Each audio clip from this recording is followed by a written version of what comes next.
Okay, so next question. This is part 2 in our series on decision making under uncertainty, decision under risk in trees. And this time we're asking about a pessimistic decision maker, a maxi-min. So, if you are a pessimistic decision maker, which of these would you choose? So, go ahead and pause and think.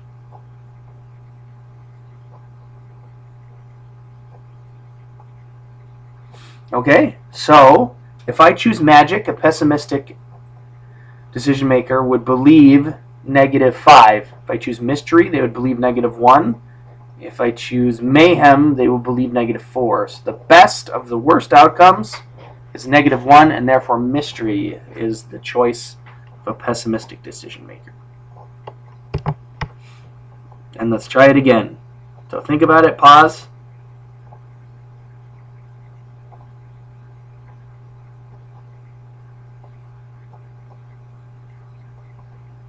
Okay, a magic choice by a pessimistic decision maker would produce -8, a mystery would produce -3, and a mayhem would produce -4. So the best outcome is mystery.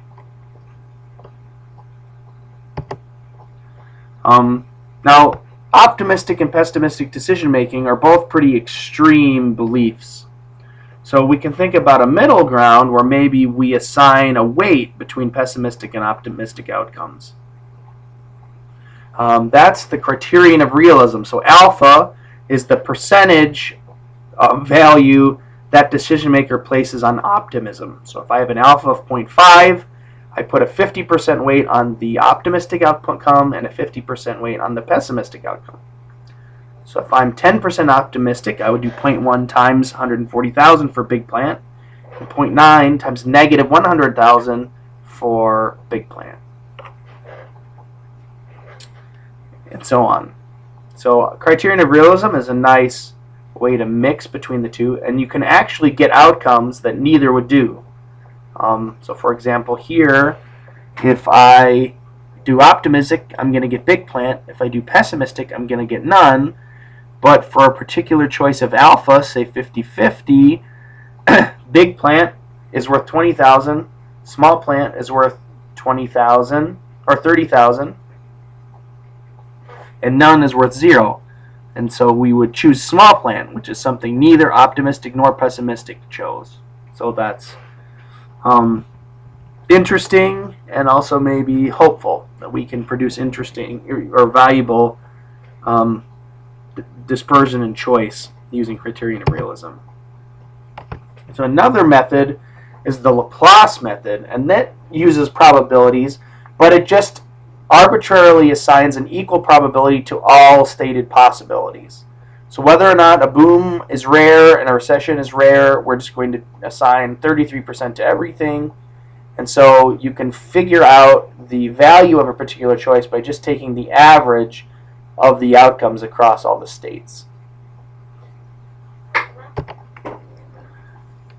So let's figure this out here. So what would a criterion of realism 0.6 optimistic investor buy, and what a Laplace investor would buy? So if I'm 0.6 optimistic, the bank stocks are 0.6 times 14 plus 0.4 times -10.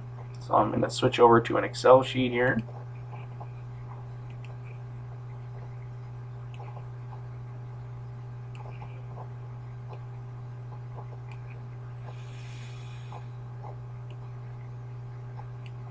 Okay,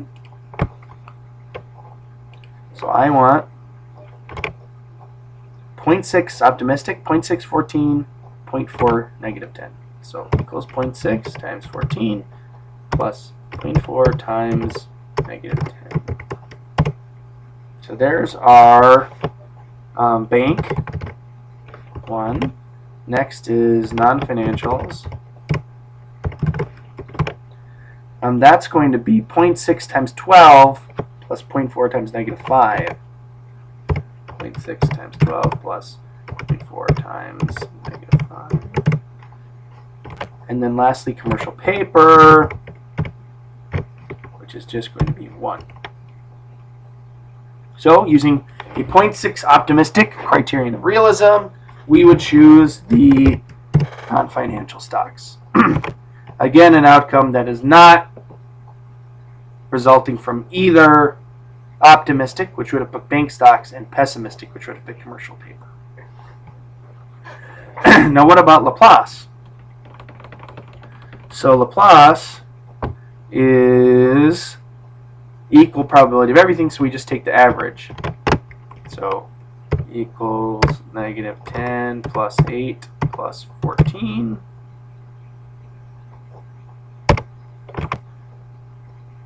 And equals -5 plus 8 plus 8 plus 12. And this is 3. And I'm going to divide these by 3. Again, that's just division by 3. So Laplace would pick the non-financials.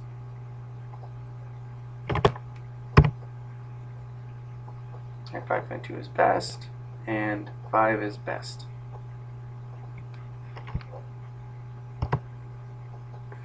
Okay, your chance. So if we have a criterion of realism, 0.5 optimistic, which choice will be chosen? So pause and think.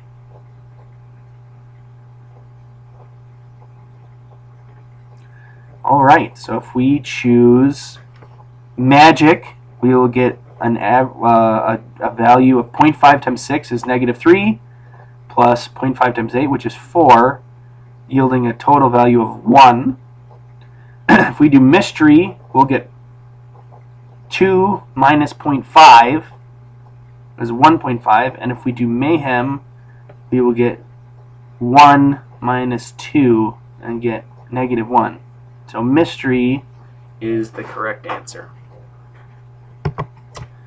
Let's try the same thing for Laplace. So think and pause.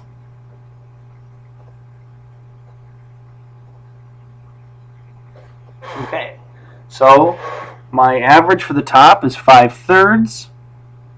My average for mystery is 1, and my average for mayhem is -2/3, and so 5/3 takes the cake, and magic is the best outcome.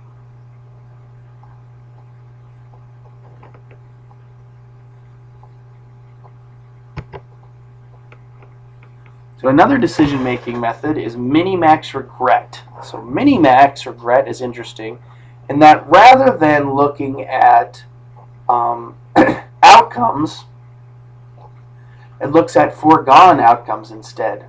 So if you are a regret pessimist, for example, if you had to choose between staying home or going to Disney, an extreme regret pessimist would believe that if you went to Disney, Publishers Clearinghouse would come, the prize patrol would come to your house while you were gone, and if you stayed at home, then your Disney vacation would be fantastic and amazing.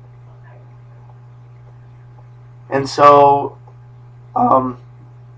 that's extreme pessimism, right? The grass is always greener on the other side. And then the question is, all right, given that the grass is always greener on the other side, which side do you want to be on? It's going to be the one where you regret least. So given a choice between missing Publishers Clearinghouse and missing a great Disney vacation, the minimax regret decision maker would choose to stay home because the Disney vacation is not as great as the prize patrol. And so we're minimizing the maximum regret. So we find the maximum regret and then look for the choice that gives us the smallest maximum regret. But that means we have to convert our results from actual results to regret results. And that is shown here. So we've got a table, the one we've been working with the whole time. And notice if a boom occurs and I built a big plant, I'm happy. And if a normal occurs and I built a small plant, I'm happy. And if a recession occurs and I built nothing, I'm happy. So if I did the right thing, then I have no regrets. But now we need to think about the situation where we did the wrong thing. So if I build a big plant, and a recession happens, I lost $100,000. It could be zero. And so I had an opportunity cost of $100,000. I could have lost $100,000 less dollars, so I regret that choice 100. If I do the big plant, if I do nothing when I could have done a big plant, I'm going to regret that 140. So I've gotten all of these regrets that are the difference between what I did and the best thing I could have done. And then we want to minimize the maximum regret. So in big plant, we have 100,000 regret. In small plant, we have 60,000 regret. And in none, we have 140,000 regret. So the minimum regret is, the minimum of the maximum regrets is 60. So we would choose to build the small plant.